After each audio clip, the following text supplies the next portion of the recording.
Welcome to our OSHA Focal Point series. I'm Dr. John Mulroy, Director of the Pennsylvania OSHA Consultation Program, housed in the world-renowned Safety Sciences Department here at Indiana University of Pennsylvania. These videos were created with the essential, need-to-know OSHA compliance information to supplement your safety and health training. Addressing OSHA's most frequently cited standards, like lockout-tagout, fall protection, hazard communication, and machine guarding, these videos can help your organization anticipate, identify, evaluate, and control workplace safety and health hazards. We hope these critical OSHA focal points assist you in preventing future injuries and illnesses. If you still have questions or you need no-cost OSHA compliance assistance, we're here to help. All you need to do is reach out to us at IUP using the link below and request this no-cost OSHA compliance assistance service. It's that easy. Thank you for choosing the Focal Points video series. Be sure to hit the subscribe button to be the first to know when new safety and health content is added to this channel. Have a safe day, everyone. Today's topic is hazard communication. And the purpose of today's topic is to provide you with the essential need-to-know information about the hazards associated with hazard communication. So during this short presentation, we will briefly discuss the following topics, which include who's affected by the hazard communication standard, what are the chemical classifications, and what are the 5 components of a HAZCOM program. So who's affected by the HAZCOM standard? Manufacturers, distributors, and importers are impacted.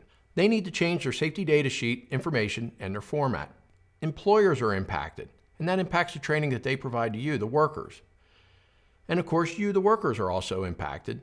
You need to be able to recognize and understand the hazards based on the safety data sheet information, the pictograms you'll find on containers, and any precautionary or hazard statements on the labels. So what are the chemical classifications?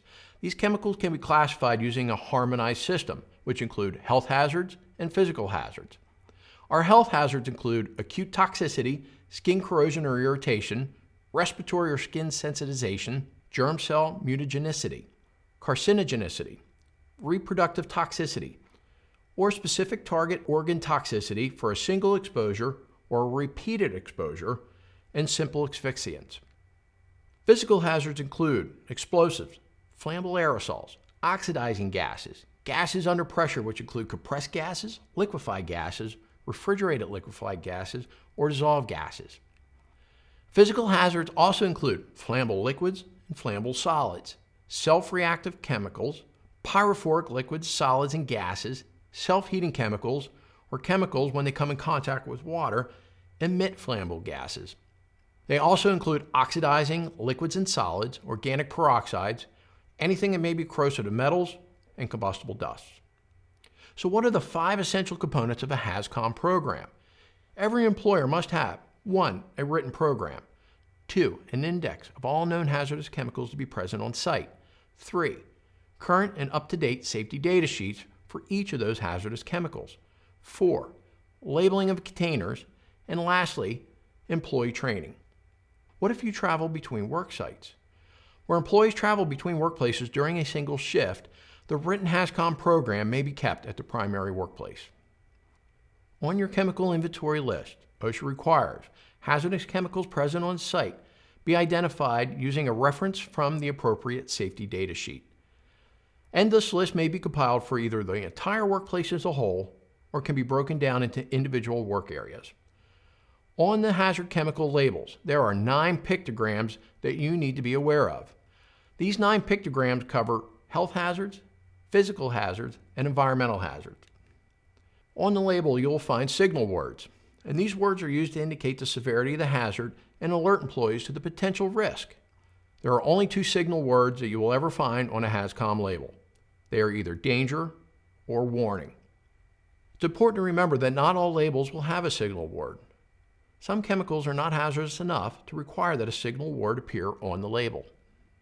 Hazard statements. There are specific hazard statements that must appear on the label based on the chemical hazard classification. Precautionary statements. You will find precautionary statements on label as well. And within these precautionary statements, you'll find measures related to preventing exposure, responding to an emergency, proper storage, and disposal. As an example, what respiratory protection to wear, what to do in the event of contact with a chemical, such as wash with soap and water, and how to store the chemical. Chemical identification, As you can see in the picture, clearly this is not the proper way to label a chemical.